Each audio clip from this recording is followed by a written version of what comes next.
നിങ്ങൾ ഈ channel subscribe ചെയ്യാത്തവരാണെങ്കിൽ ഉടൻ തന്നെ ചാനൽ സബ്സ്ക്രൈബ് ചെയ്യണേ. ആഗോളതലത്തിലുള്ള വിവിധ കായിക മത്സരങ്ങളിൽ ക്രിക്കറ്റിന് ഒരു പ്രധാന സ്ഥാനം തന്നെയാണുള്ളത്. അതിനോടൊപ്പം തന്നെ ക്രിക്കറ്റിനെ മാന്യന്മാരുടെ കളി അല്ലെങ്കിൽ ജെന്റിൽമാൻസ് ഗെയിം എന്ന് തന്നെയാണ് വിശേഷിപ്പിക്കുന്നത് തന്നെ. ക്രിക്കറ്റ് മത്സരത്തിൽ സ്ട്രിക്റ്റായിട്ട് ഫോളോ ചെയ്യുന്ന ഒരുപാട് നിയമങ്ങളുണ്ട്. എന്നിരുന്നാലും ക്രിക്കറ്റ് കളിക്കാർ കളിയുടെ വിജയത്തിൻ്റെ ആവേശത്തിനായി ചില കൃത്രിമങ്ങളെല്ലാം കാണിക്കാറുണ്ട്. അവയെല്ലാം തെളിവോടുകൂടി പിടിക്കപ്പെട്ടാൽ അതിനെതിരെ കർശനമായ നടപടികളും എടുക്കാറുണ്ട്. ഇങ്ങനെ കാണിക്കുന്ന കൃത്രിമ രീതികളിൽ ഒന്നാണ് ബോൾ ടാമ്പറിംഗ്. ലളിതമായി പറഞ്ഞാൽ ബോൾ ടാമ്പറിംഗ് എന്നത് ക്രിക്കറ്റ് ബോളിൻ്റെ അവസ്ഥയിൽ കൃത്രിമമായി മാറ്റം വരുത്തുന്നത് എന്നാണ്. അങ്ങനെ മാറ്റം വരുത്തിയാൽ അൺഎക്സ്പെക്റ്റഡ് ആയിട്ടുള്ള ടേണിങ്, റിവേഴ്സിങ് ഇവ ലഭിക്കുന്നത് കൊണ്ട് എതിർ ടീമിൻ്റെ ബാറ്റ്സ്മാൻ്റെ വിക്കറ്റ് എളുപ്പത്തിൽ വീഴ്ത്താൻ സാധിക്കുന്നു. ചില ഫോറിൻ ഒബ്ജക്ട്സ് ഉപയോഗിച്ച്, അതായത് ഉദാഹരണത്തിന് സാൻഡ് പേപ്പർ, ടേപ്പ് പോലുള്ള വസ്തുക്കൾ ഉപയോഗിച്ച് പന്തിൻ്റെ ഉപരിതലം മാറ്റുന്നത് പോലുള്ള അനധികൃത മാർഗങ്ങളിലൂടെ ക്രിക്കറ്റ് ബോളിൻ്റെ അവസ്ഥ മാറ്റുന്നതാണ് ബോൾ ടാമ്പറിംഗ്. അതും അല്ലെങ്കിൽ കൈവിരലിൻ്റെ നഖങ്ങളോ മറ്റ് വസ്തുക്കളോ ഉപയോഗിച്ച് പന്തിൻ്റെ ഉപരിതലത്തിൽ മാന്തി ഉണ്ടാക്കുന്ന പാടുകൾ, അതുമല്ലെങ്കിൽ ഉമിനീർ, വിയർപ്പ് പോലുള്ളവ പ്രയോഗിക്കുക. അങ്ങനെ ഏതെങ്കിലും മാർഗങ്ങളിലൂടെ മനഃപൂർവ്വം പന്തിൽ കൃത്രിമമായി മാറ്റങ്ങൾ വരുത്തുന്നു. ഇതിനെയാണ് ബോൾ ടാമ്പറിംഗ് എന്ന് പറയുന്നത്. ഇങ്ങനെ ചെയ്യുന്നത് മൂലം പന്തിൻ്റെ എയറോഡൈനാമിക്സിനെ ബാധിക്കുന്നു. ബൗളർമാർക്ക് കൂടുതൽ സ്വിങ്ങോ സ്പിന്നോ സൃഷ്ടിക്കാൻ ഇതുമൂലം സാധിക്കുന്നു. പന്തിൽ കൃത്രിമം കാണിക്കുന്നത് ക്രിക്കറ്റ് നിയമങ്ങളാൽ കർശനമായി നിരോധിച്ചിരിക്കുന്നു. ഇത് ഒരു വഞ്ചനയായാണ് കണക്കാക്കുന്നത്. ഇങ്ങനെ ചെയ്യുന്നത് മൂലം ഗെയിമിൻ്റെ വിശ്വാസ്യതയാണ് ചോദ്യം ചെയ്യുന്നത്.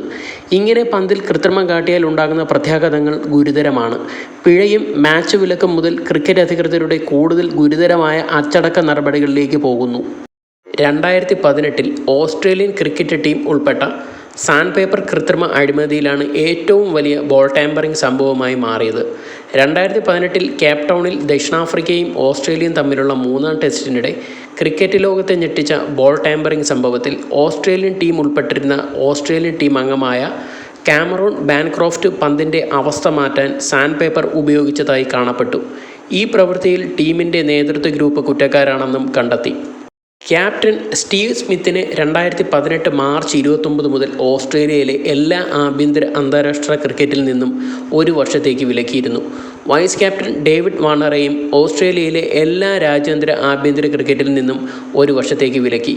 കാമറൂൺ ബാൻക്രോഫ്റ്റിനെ എല്ലാ അന്താരാഷ്ട്ര ആഭ്യന്തര ക്രിക്കറ്റിൽ നിന്നും 9 മാസത്തേക്കും വിലക്കി. ഇങ്ങനെ നിരവധി ക്രിക്കറ്റ് താരങ്ങൾ പന്തിൽ കൃത്രിമത്വം കാണിച്ച ചരിത്രമുണ്ടായിട്ടുണ്ട്. അപ്പോഴെല്ലാം ക്രിക്കറ്റ് നിയമങ്ങൾ പ്രകാരം അവർക്കുള്ള പിഴയും ലഭിച്ചിട്ടുണ്ട്. എന്നാൽ ടെക്നോളജി ഇത്രയ്ക്കും വികസിച്ച ഈ കാലഘട്ടത്തിൽ ഇപ്പോൾ ക്രിക്കറ്റ് കളിയിൽ കൃത്രിമം കാണിക്കുന്നത് എളുപ്പത്തിൽ കണ്ടുപിടിക്കാൻ സാധിക്കുന്നു. ആയതിനാൽ തന്നെ കളിക്കാരെല്ലാം ഇപ്പോൾ ഇങ്ങനെ കാണിക്കാനുള്ള സാധ്യതയും കുറവാണ്. ക്യാമറകൾ ഉള്ളതിനാൽ ആരോപണം ഉയർന്നാൽ തന്നെ അതിൻ്റെ ക്രെഡിബിലിറ്റി എളുപ്പത്തിൽ കണ്ടെത്താനും സാധിക്കുന്നു.